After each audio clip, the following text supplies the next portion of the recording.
Hey guys, hopefully you can hear this. Bienvenidos and Satnam, brothers and sisters out there. Wishing you well on this Saturday. It's been a long week, but I've been wanting to do this video here. I've been putting it off for a second, and everything happens for a reason. There's more pieces that just continue to come to me. The universe keeps blessing me with. So I actually took the time out today to put it all together. I'm doing it something different. As you can see, I got this little nifty difty chalkboard.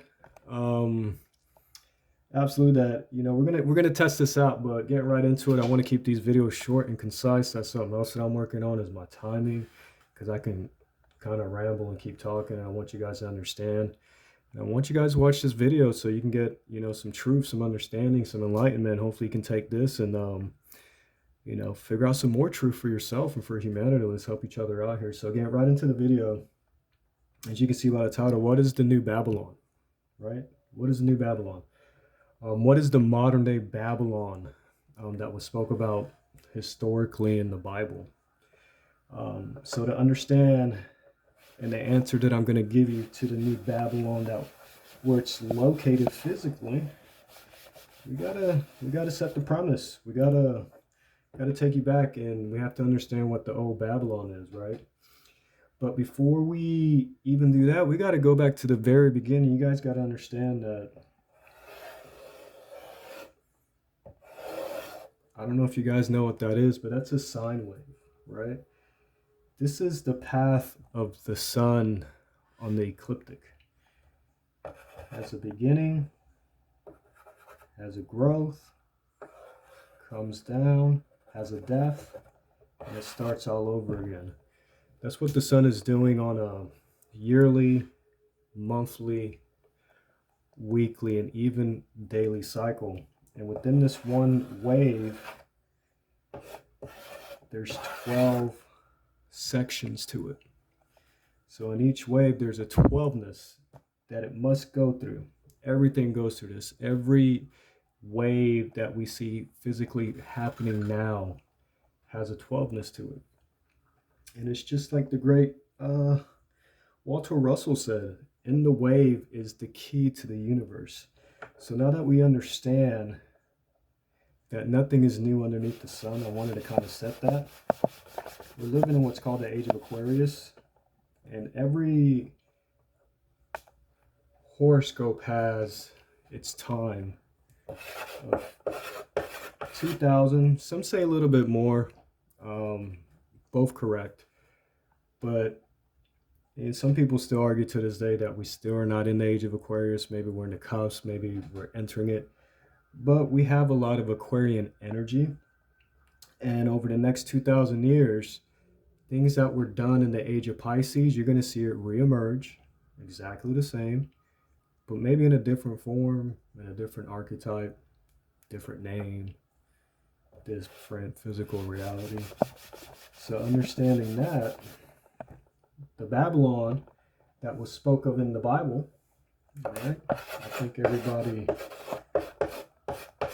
understands this story here, going back to Genesis 10:10. This is the old Babylon where it was considered where life began, a place where, as well, the humans attempted to build a tower to reach the heavens, which ultimately was destroyed.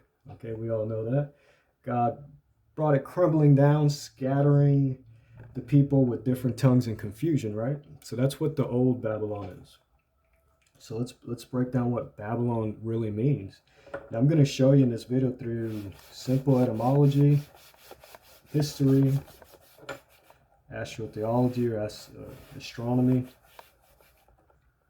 how the answers are right in front of us, you guys. It's so true. Like, one of the biggest influences in my life, you guys know I talk about him, is Santos Bonacci, and he's really taught me to be aware and be perceptive. Pay attention. That's what we're lacking in the times that we're living in. We're so caught up in electronics and just utter nonsense and bullshit that we're not paying attention to what's going on, and the answers are right in front of us if we just take time to go in and dissect it, right? So the word Babylon, I don't know why I erased it. If you break this word down, of course you get baby and you get along, correct? So uh, this word here was originally Babylon.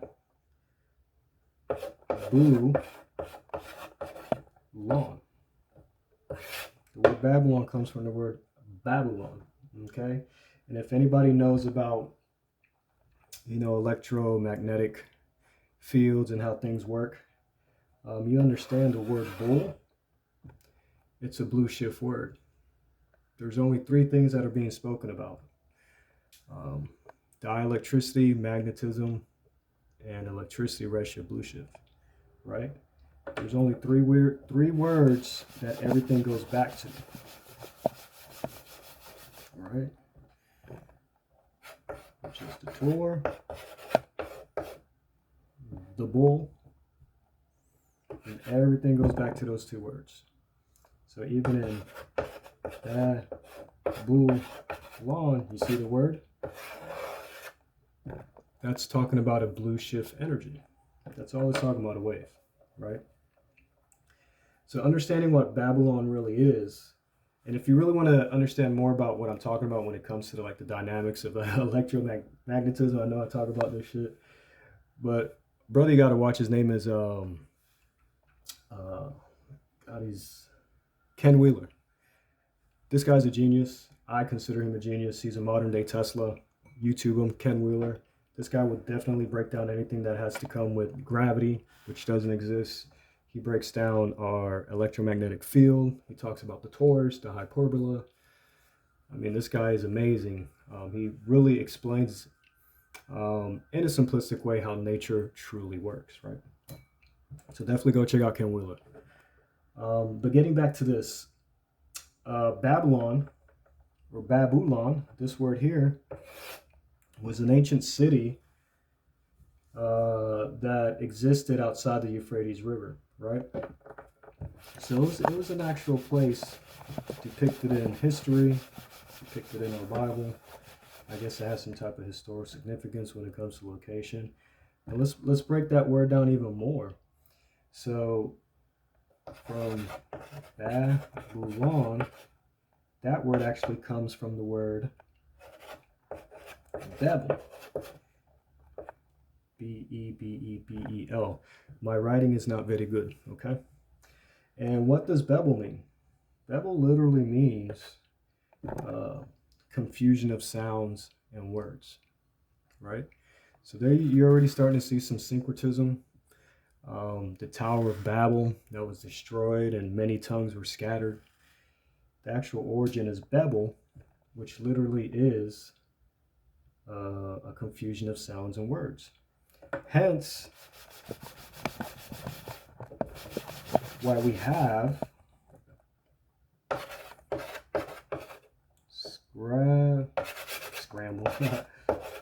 Scrabble, right? What's the word of Scrabble? It's a lot of pieces rearranged and confusing. You got to put them together to create an actual word, right? Hence, you have, I guess, I don't know if it's a new app, but I've seen it. It's called Babel. This is an app that you can download and you can learn languages.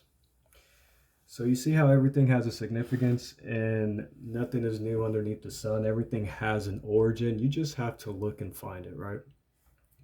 So now that we understand a little bit of the history of Babylon, basically we know that Babylon symbolizes the worldly system that opposes God, or the creator, source, the beast system, the matrix, our simulation, or what we consider the 3D reality that we live in, right? So you're like, okay, we're kind of getting off topic here. Where's the new Babylon? I gotta do this so you guys understand, right? This is how I understand, and hopefully this is gonna help someone out there. So moving now, so you understand where the new Babylon is, you got to understand that we have what's called 3 rings of power, right? This is the trinity of our governmental system that facilitates the world that we live in. They control how everything is formulated, right? And the three rings of power, or the Trinity, or the Godhead of the system, that is controlling most of people today, you would have number one, the Vatican, right? Also known as Rome. Number two, Washington, D.C., right? And then you have number three, lo and behold, I might give it away here, London. That is the Trinity, you guys. That is the three rings of power. From the Vatican, from Rome, these two are stemmed from. Rome being, as we already know, the big corporation that controls all smaller corporations, right? And if you guys really know about this, the Vatican energy deals with religion. Washington, D.C. energy deals with military power, which is, kind of simple there as well. You can put the pieces together. Christopher Columbus sailed over to the Americas, which was really a Spanish Inquisition, to kill, plunder, rape, murder innocent human beings of their land. And hence it's called Washington of D.C., District of Columbia, Christopher Columbus, military, right? And then, of course, we're coming to the subject at hand, which is London. London controls the finances. It controls commerce. Correct? Hopefully you guys can see that there. Okay. So, you're saying that London is the new Babylon. That's absolutely correct, you guys. And I'm about to put it together. But I had to give you that history, like I said, so you guys know where I'm coming from. I'm just not pulling shit out of the air, pulling stuff, making things up. I didn't make this stuff. You just have to look, you guys. You really just have to look. All right? So, London is the new Babylon. So let me break down the history of London real quickly. So London, and its creation, really goes all the way back to the Phoenicians of Tyre. These were a group of people that were all about commerce. How funny, right? They're all about finances, right? They mainly controlled the ports along the Mediterranean Sea back in the days. And how it just continues to tie together. It's so simple, you guys. You have the Phoenicians, who we all know created phonetics, which translate to alphabet, or different languages that nations speak. Different peoples, everybody has their own alphabet. It's called phonetics, which comes from the Phoenicians. So still to this day, these people are still in control of the words, which goes back to Babel, which goes back to, see how everything ties in together. So these Phoenicians, right, controlling the commerce up and down the Mediterranean. A group of people came out of the Phoenicians that were called the Phoenicians, right? Venice. Everybody knows about Venice, Rome. These Venetians married into the royal blood, right? To the Roman royal blood, which is known as blue bloods. And basically these people comprised and created what we know, the Jesuits. And we know that the Romans created the Jesuits, and they founded London and Paris, which are two corporations, right? So why is London, or how is London the new Babylon? So check it out. Let me break down the word London, and let me break down the word Paris.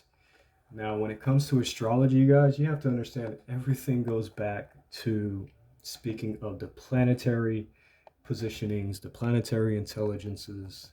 It goes back to speaking of the universe, the cosmos, the stars. It's right there on our faces, you guys. Look, the word London. If you break this word down, you have the word L, right? Then you have the word Lun. Then you have the word dawn. 3 separate words. Now, this here broken down in Latin means Uh, sun.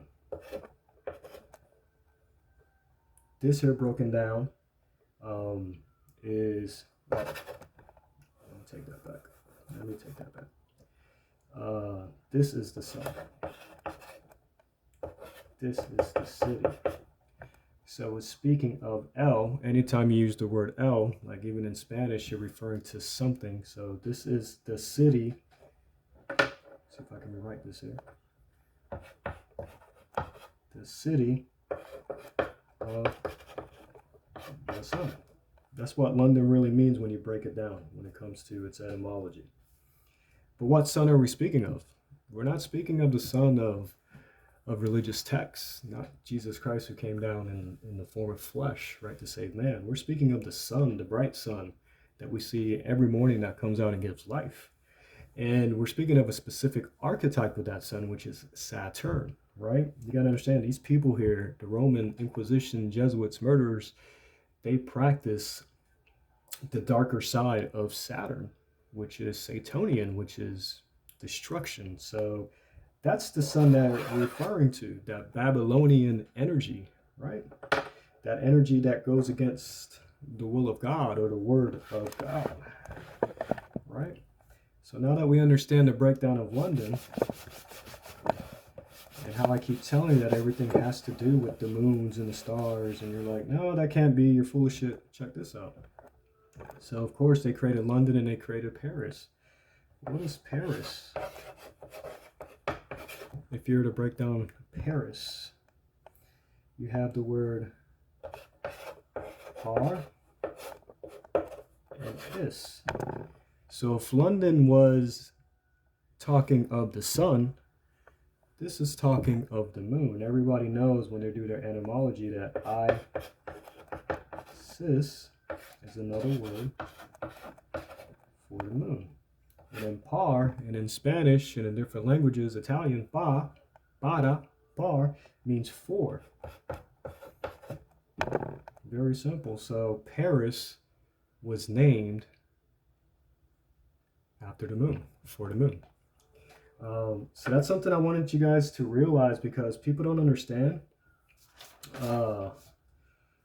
Every city, every single city was named or was given a name or a description because of the heavens and the stars. Like every single city has a significance or an origin that has to do with the constellation, you guys. So here's the breakdown you just saw of London, which is speaking of the sun, and then Paris, which is speaking of the moon. Speaking of the moon. All right, so kind of wrapping this up real quickly, getting back to London. How can London still be the new Babylon, right? So another breakdown of the word London, which I just did, is that Lund also means fierce, which also means a weapon for destruction. Right? So what does this mean? What are you trying to say? Just getting kind of sidetracked there. Check this out.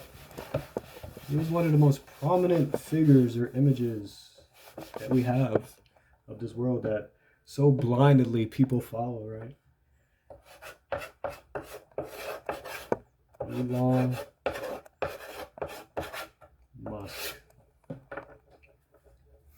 So if you guys really think he's been brought out here for good, to have your best interests, to give you the inside tips and tricks, you guys are being fooled. He's a weapon being brought for destruction. You guys, it's in his name. It is in his name, the son of destruction. So getting back to London, right? Very powerful, you guys, very powerful. So getting back to London, kind of wrapping this up. Babylon, right? Now being called the city of London. That's the official title. Because before the city of London, it had many names, but once it got incorporated, it became the city of London. And just to show you how Babylon, how London is the new Babylon, if anybody knows their history or their knowledge when it comes to citizenship, maritime law, admiral law, how they have everything scripted, how we're all corporations, yada, yada, yada. We should all know this stuff. My God-given name is Raphael. That's my original God-given name. Velez, which is my last name, is a surname.